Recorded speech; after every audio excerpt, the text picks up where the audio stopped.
What is happening, everyone? Welcome back to the Copway Podcast and Pod and a Pint, episode 15. I'm Mick Moran, joined by regularly capped Neil Atkinson. I put on Twitter. I like the idea of caps. Regularly capped. I'd like you to give me a cap. Yeah.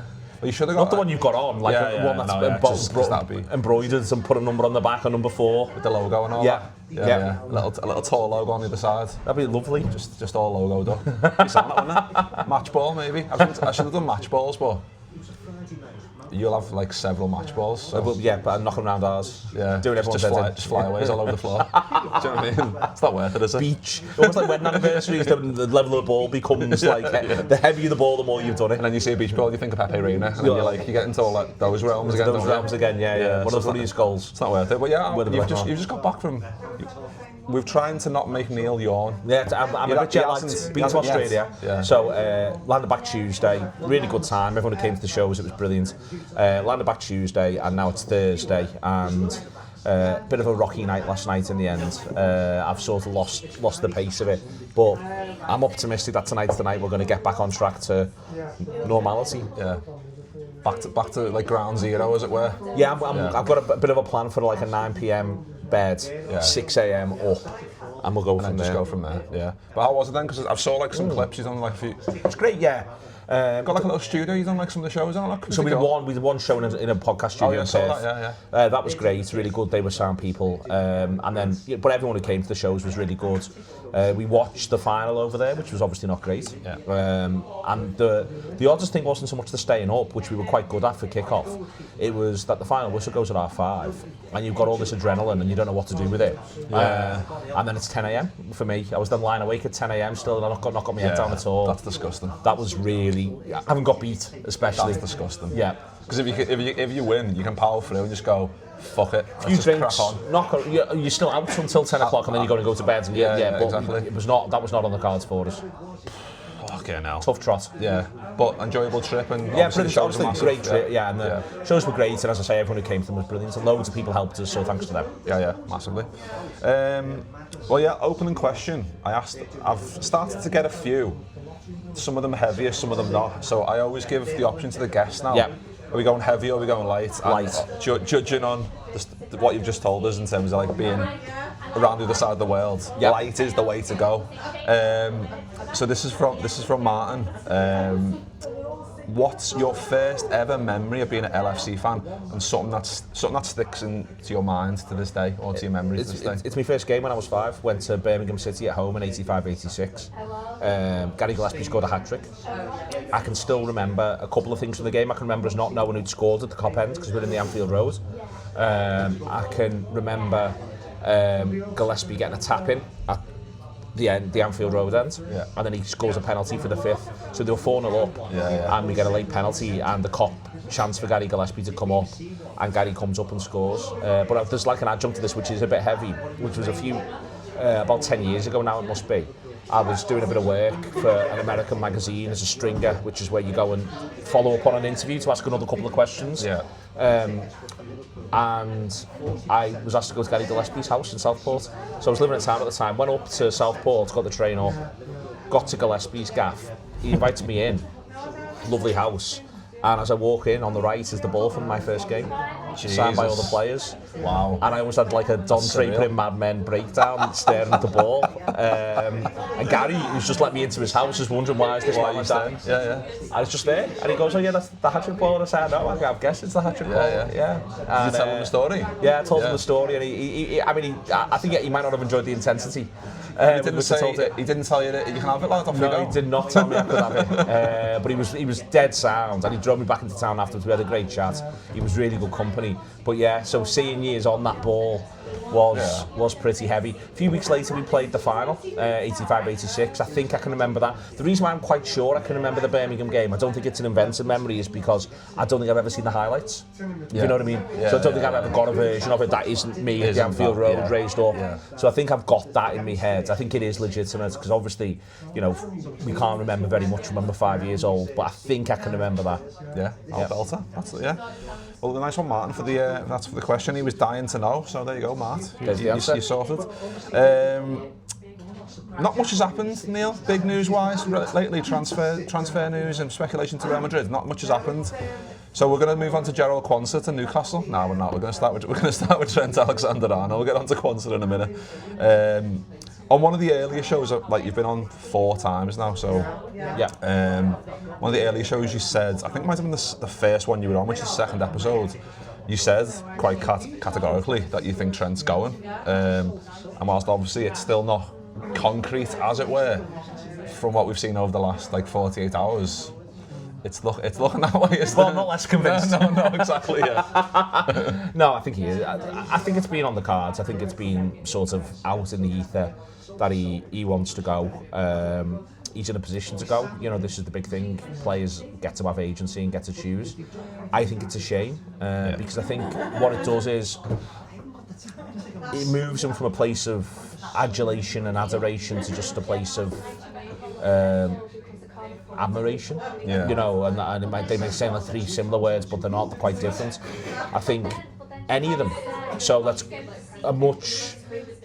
say, sort of divisive Liverpool player, Dejan Lovren. Dejan Lovren was part of that journey to winning Liverpool's 19th league title with Jurgen Klopp all the way through. You know, he scores the big goal against Dortmund, he gets battered in the game against Watford when we're going to go on and win the league that season, one of the last games that went behind closed doors, but he does it. Yeah. So any of the lads who are part of that, for me, I love them all. You know, and I think that's important.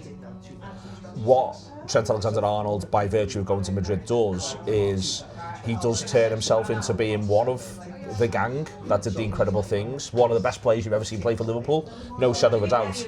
But the idea of him sort of ending up with, in the general sort of feeling, an undoubted legendary Liverpool life, it just sort of gets knocked asunder by virtue of going.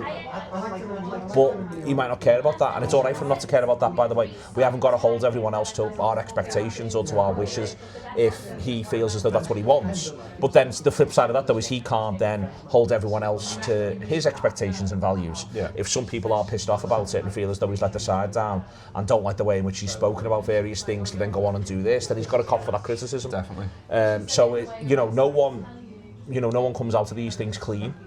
I think that's an important part of it, Mick. No one comes out of these things clean. So for me, I just think it's one where he's seemingly made his choice, and that's a choice he gets to make.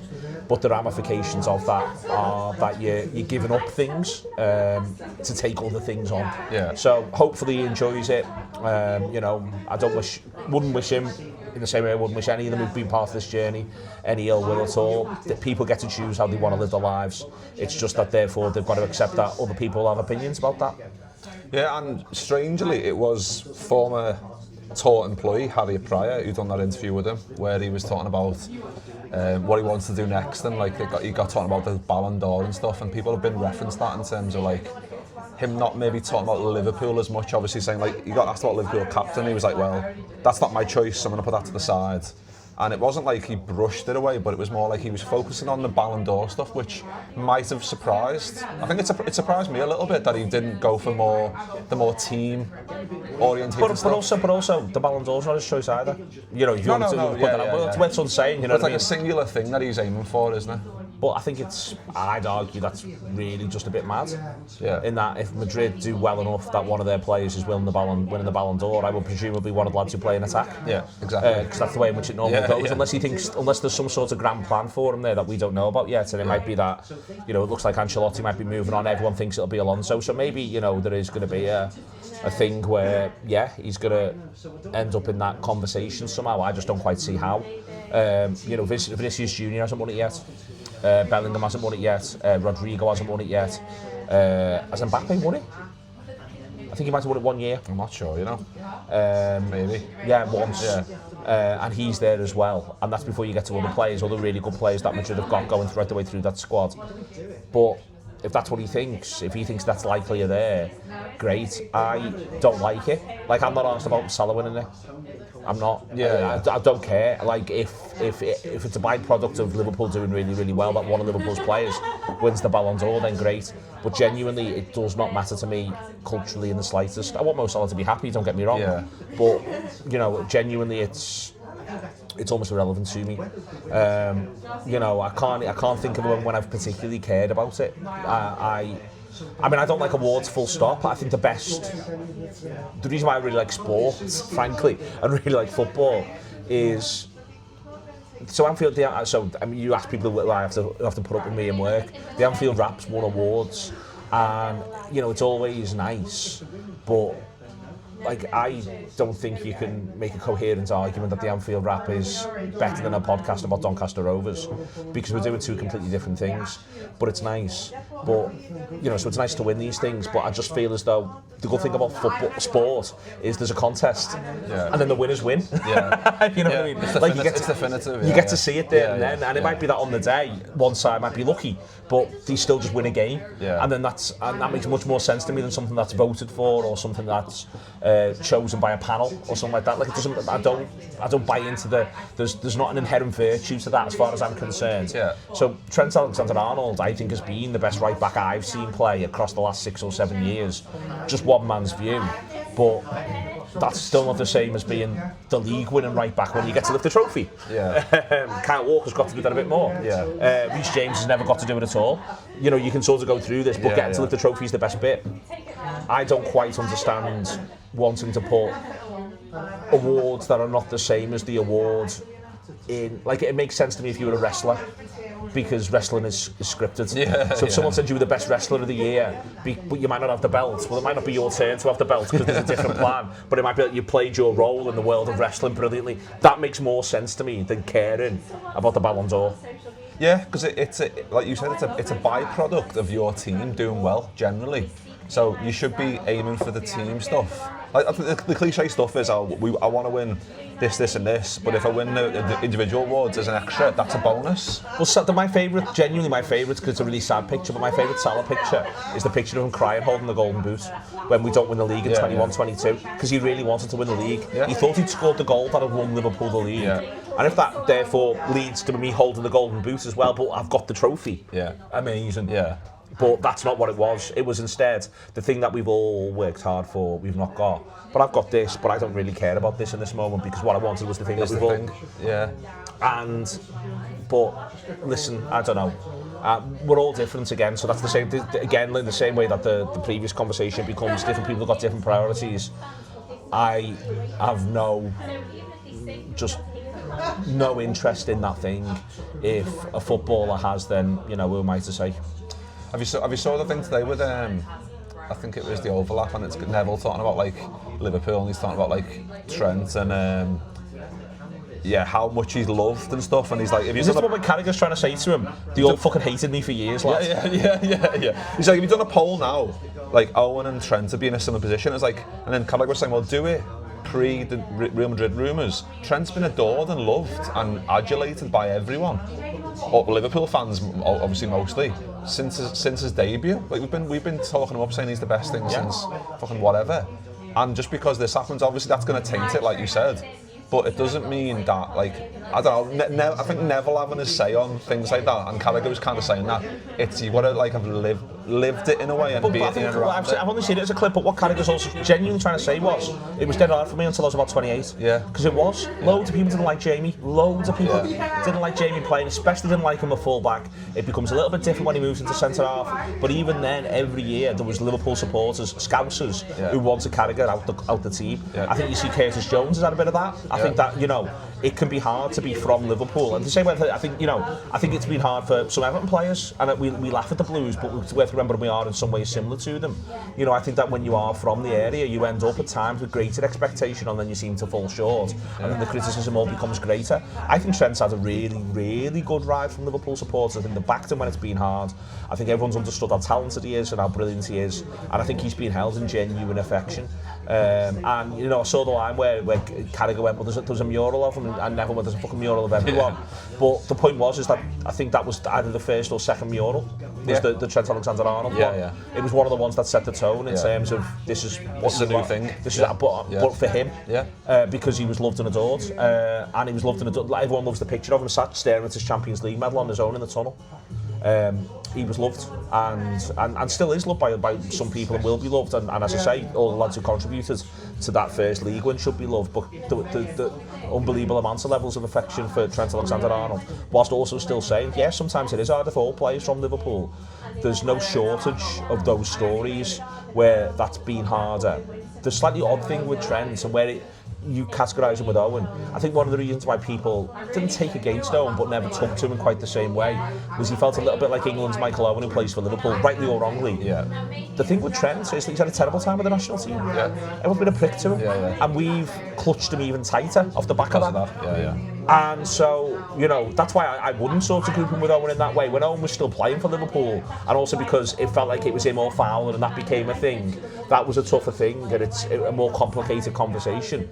But it's been as though the country's repeatedly gone out of its way to tell people from Liverpool that Trent Alexander-Arnold's shite, and we've gone, no, he isn't, he's fucking brilliant, actually, I think you'll find. And we're right, as by virtue of the fact that Real Madrid won him also make that crystal clear. So I just don't think it's a good parallel. But I think that on the whole at the minute, you know, with the greatest will in the world, GNF2's phoning it in. There was a period of time where he was the best pundit in the country by a substantial distance. Yeah. And at the minute, he's not that far away from Rio Ferdinand levels of constantly being 100% wrong about everything. Yeah, but it's levels of desperation that are just seeping in. It's not even just seeping, it's like it's pouring into these opinions of his that he's like willing Liverpool to like fail at every turn, which is obviously what we know he's going to do anyway. But he used to have this like level of like conservatism where he'd like have some knowledge to it and he'd be able to spin it in a way you go, it makes sense now. But now he's like he's gone crazy now. But I think there's an element. Yeah, I think that. But I think also he's now just been doing it for ages. But for like, if you think about the way in which him and Carragher changed the way the analysis worked, they did it by doing loads and loads of hard work. Yeah. And it doesn't feel to me like the hard work's happening now, and it might be that if he was to watch this, which I very much doubt he would, obviously, but if he was to watch this, he'd think that was really harsh, and if so, then I feel a bit sorry for him. But to me, at the minute, it just all feels like it is just fucking loads of opinions, whereas in the past, it felt like it is loads of things I've thought lots about. It feels like the thoughts disappeared. Yeah. And now it's just is stuff coming out of my mouth off the basis of my own biases that go back for years. Yeah, definitely. What have you made then on, like, obviously since it kind of broke all this news, like Ornstein came out and that kind of like, I thought it was going to happen obviously, but like then the Ornstein stuff comes out and obviously a bit more reputable source and you kind of think, oh, this is obviously a thing then. Since then, everyone's obviously posting stuff about their opinions and stuff on Twitter and stuff. Like, what you say to like people who are, I guess, like fuming, saying like it's like obviously the unwritten rule that Scousers don't leave and all, you know, all that unwritten stuff that like is built into the code of like the Liverpool player. But it's not. But I mean, a Liverpool player is different. But loads of people leave Liverpool. I've just come back from Australia. Fucking hell, there's loads of Scousers in Perth, mate. Yeah. Loads of people leave Liverpool to go and do something else. So I think we need to sort of just be aware of that. I think it's a real shame if he goes. I think if people want to be angry, I understand being angry. I'm not going to say people shouldn't be angry. I just think it's sad more than anything else, and that's my sort of position. And I think it's just a bit of a shame. It's not sad enough to overshadow a 20th league title, let's be fucking crystal clear. And also, you know, we've still got a job to do to be part of the process of finishing that. And I think it's important that this stuff doesn't get in the way of that, because that's the most important thing. Getting stuck into Trent Alexander-Arnold is not the most important thing. The most important thing is we win the league, please. And then that's that done. And then from there, if anyone wants to give an interview or the manager wants to pick someone else, because there is a point coming here where Liverpool are currently 12 clear, there's a chance they win it with a fair few games to go. And at that point, with nothing else going on, it's perfectly reasonable for the manager to start to plan for next season. Yeah, of course. So, and if that therefore is where you're going, so ultimately what's going to happen now is that we're going to look at Conor Bradley there for the rest of the campaign, and you're just going to come on as a sub and dribs and drabs. Well, that's now your job as a professional footballer. Your job is just to back this lad up now, because you've made the decision about your career, and that has ramifications for Liverpool. But in the meantime, if he was, I don't think he will be, but if he was fit for the derby, I'd start him. I don't think he will be. If he was fit for Fulham, I'd start him. I don't think he will be. But if he's fit for West Ham, which is there's a chance he might be, I'd start him, because the league won't be won, and our job, and the job that the players understand, is to put the best Liverpool team on the pitch and win the game. So no, for me, and if someone wants to say, oh, what if it's disrupted with the crowd? I would say therefore, well, the crowd is made up of humans who can make choices. And the job is to get behind this Liverpool team to finish the job of winning the league title. After that point, when that's in the bag, when the points are there, when we won't get the trophy till the 25th, but 25th. you know, then yeah, it's different. Yeah. If people want to feel like that, but for me, no, there's just something to be done now, which is to win however many games we need to win, to then have it be in our hands, have it be all done, and then the manager's, literally the day after that happens, the manager's job is to start to plan for next season, and it's difficult to do that with Trent playing right back because he's not going to be there. Exactly. Well, before we get on to, I want to talk about Everton slightly, a little bit before we finish, but just on Bradley then, because you just mentioned him then, and obviously we know how good he is, we know how like impressive he is. Obviously, every time I think of him, obviously the performance that he's done since, but that Chelsea game where he was just fucking electric, weren't he? There's the Mbappe challenge, there's the Son challenge, there's all them bits in there where you think this fella's really good, but it's the injury stuff that people obviously still look at. In your opinion, obviously we want him to be like Bradley to be like the next like in line, if you like. But what would you do in terms of like going forward? Obviously, if Trent does leave and then Bradley's there, obviously we've got the likes of Gomez or whatever who can fill in. But you need another person in there who can be like, either the first choice right back or the backup right back. Well, I think you buy the best right back you can. So you get whatever they feel is the one that most suits them. I think with Bradley, I think it's a growing issue, and I think that we'll be out the other side of that with the injuries. We've seen that with a few players in the past. So he's still growing. That'll end, and then hopefully he'll settle down. And so I'm not going to sort of call him injury prone until we're the other side of that. That said, we've got games of football to play from next August, and if he's still growing, then well, we need there to be someone else and someone he's competing with. So it's as simple to me as let him compete, let him find a lad and let him compete. Back him, yeah, but no one's got a divine right to start for Liverpool apart from maybe Virgil van Dijk. Everyone else is in a competition for places week in, week out. Some win it by a mile, Mo Salah. Others, it's at times nip and tuck and then they pull clear. Andy Robertson this season with Shimikas. So let him compete, but I think the manager wants two quality players in every position. So go and buy a really good right back, and I'd keep Gomez because I think Gomez being fourth choice centre half, third choice left back, third choice right back is really good for Liverpool, and a movement to that role. I think this year the manager wanted to treat him more like a centre back. I think that given Gomez's injury issues, the best thing to do is to maybe treat him as a bit more of a utility man next season. But I'd go and get a really good right back. I think it's got to be a right back who carries a genuine attacking threat. I think the difference between us and Arsenal, and maybe us and City, is every outfield player carries a genuine threat, which I don't think is how Arsenal set up.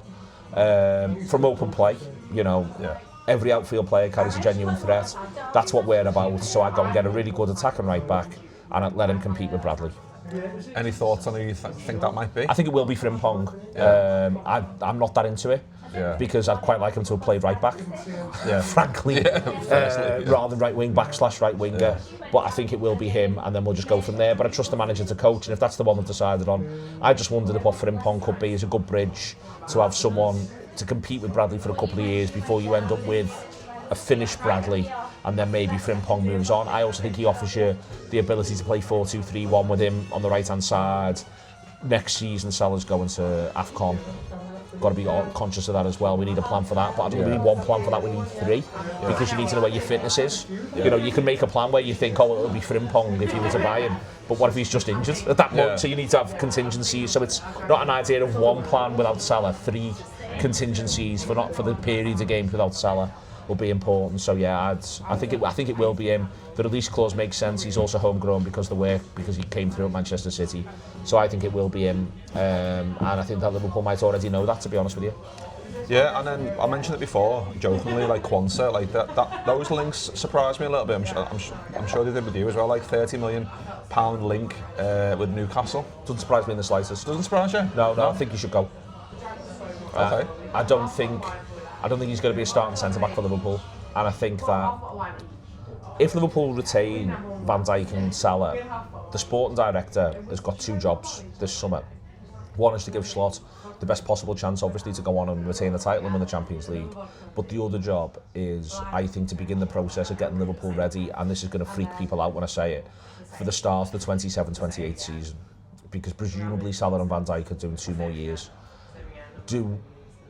If we do not think, and I don't, that Quansah will be starting for Liverpool in the 27-28 season, he's holding a position in the squad that could be filled by a centre-back who you do think that of.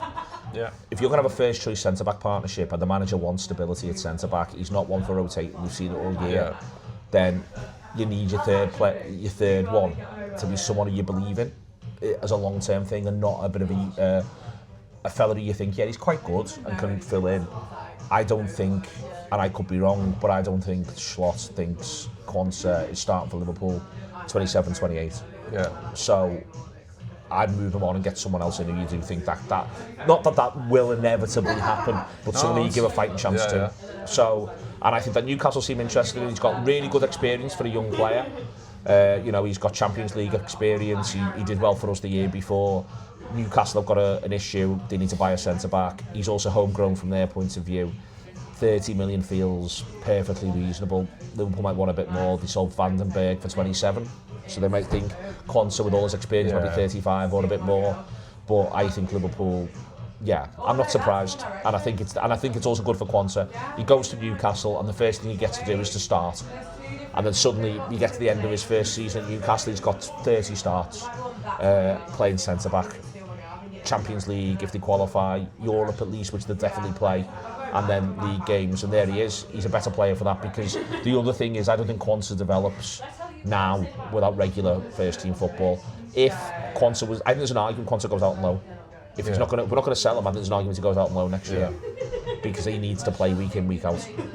Yeah, I think that's part of it, because obviously he done well last season, didn't he? And he came in for the Ipswich game, and he had obviously the bit of a nightmare, and Slot brought him off. And since then, it's been a bit of a rocky road for him, hasn't it? So I think that. Well, he hasn't started the Premier League game at centre back. Exactly. And the manager went for Gomez ahead of him and played Gomez for 6 games. Didn't even rest him when he could have done, because he wants stability. Yeah. Whoever at that point of starting centre backs, because Canate was injured, was Gomez and Van Dijk. So he didn't, Gomez gets the injury, played on the 29th of December after playing 90 minutes against Leicester on Boxing Day. Yeah. And that was Leicester. These are my starting centre-backs. This is what I do. That's who he is as a manager. I think for Quansah, I think you move him on and you get someone in who Liverpool really feel as though could be starting for Liverpool. The next season, the season after, but especially the season after that, I think I'm right in saying. I think the maths is right. Just out of interest, I love a lot of Bournemouth, but yeah, it looks good, doesn't it? I love him. I like 6'6". that. Linked with him last season. I think he's great. My only worry about signing him is he's making a lot of Madrid-based noises, and this isn't about Trent. If you go back, if you remember, United spent years with Piqué, only for him to fuck off to Barcelona. At just the point he was going to become the best centre-back in the world. I think it's different. Luis Diaz may well end up playing for Barcelona. I think it's different with attacking players, especially wide players, and players that you buy from South America, because it's a bit of a cost of doing business, but also you expect it to be a bit of a flip there. I think if Liverpool are bringing someone who's 19 in to develop to become Liverpool's starting centre-back, what you don't want is him only doing 1 year as Liverpool starting. If you're going to put that energy in, that time in, you don't want him only doing a year. Exactly. I think it's different for attackers. Yeah. But I think if you're trying to basically create a foundation, the last thing you need is that foundation to decide, well, I'm boss now, I'll fuck off. Whether, I don't care which club it is, just anyone. Like Rio Ferdinand stitches Leeds United up in the past, United, and loads of people would say, well, United pay good money for him, they do. But he goes to Leeds as a young gamble, does brilliantly, and then just at the point when he's incredible, United swoop him by him, he goes to United and he does 10 great years. I'm not having a go with stitch-ups a bit harsh, but point is, Leeds United took the risk and put the hard yards in. Yeah, of course. And then they never got the player fully. I think that's that's my worry with Huijsen. If he's making all these noises now about Madrid, can we be arsed with that? If he's 23, he's just done one season starting for us, succeeding Van Dijk, and he walks in one day and says, I want to go. It's not worth it, is it? Well, it might be. Liverpool have got to make that choice. Yeah, exactly. Perhaps that would be my concern. Yeah, definitely. Just before we finish up, Everton feels like a long time away, but it's been 11 days since we lost the Carabao Cup. You mentioned it before, the Carabao Cup and the loss to PSG. So, not the best 5 days, shall we say. But what are your thoughts going into Everton then? Because it seems a long way away, and it seems we're in like a bit of a weird period where so many days have happened, so many days to go, but are you looking forward to it? Yeah, it's got 6 days to work with them, let's put it that way. Presumably they all come back from international duty. No one needs time off. They've not played. So they all come back either today, Thursday, tomorrow, Friday, and that's going right the way through until Wednesday. No excuses, lads. Yeah. There was excuses, I think. I think they put it all genuinely, I think they gave everything in February, and that run that we talked about, those 5 games in 15 days, I think that has ended up being the fulcrum of the season, and I think that run has won them the league, put them in a position now where the league feels in their grasp. Yeah. But what that then had was ramifications for the home and away against Paris Saint-Germain and the game against Newcastle. Well, lads, whatever we need now to make sure we're the best version of ourselves against Everton, the best version of ourselves against Fulham.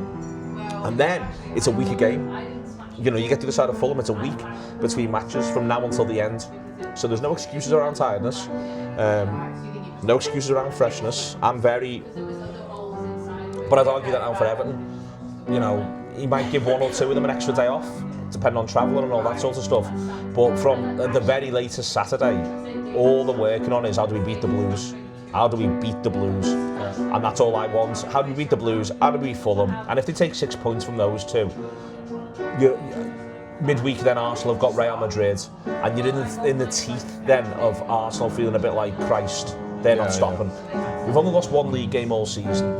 I think take 4 points from Everton and Fulham, and then there's a week between matches. I think they're in such good shape. So, you know, I think it's a good thing. I'll take the extra time. Let's all enjoy the FA Cup this weekend. It's not our business, but you know, let's go from there. And then I think it's massive on Wednesday, and I think we should all be up for it, all into them, no fucking around. And if we win that game, then I think we'll all feel 10 foot tall again, and we'll look at that league table. No matter what's happened when Arsenal play Fulham, we'll look at that league table and go, yeah. It's 8 games to go, 12 points minimum clear. 8 games to go, 12 points clear. 8 games is 24 points. We're 50% of the points that remain clear. Fantastic, massive. Well, we'll leave it there because someone decided to start playing the piano, which is nice. But it's good, it's good. And Shenanigan's as brilliant as ever. Shenanigan's is great, the piano is great, but it might not be conducive to good audio, which is what we're all about here. That was episode 15, joined by Neil once again. Let's hope the Reds can, it feels like a long way away, but Everton is coming up very soon, so let's hope the Reds can go and do some good stuff against them. Nice one for everyone for listening or watching, and we'll see you all very soon to that. I'm Jamie Carragher, and you are listening to the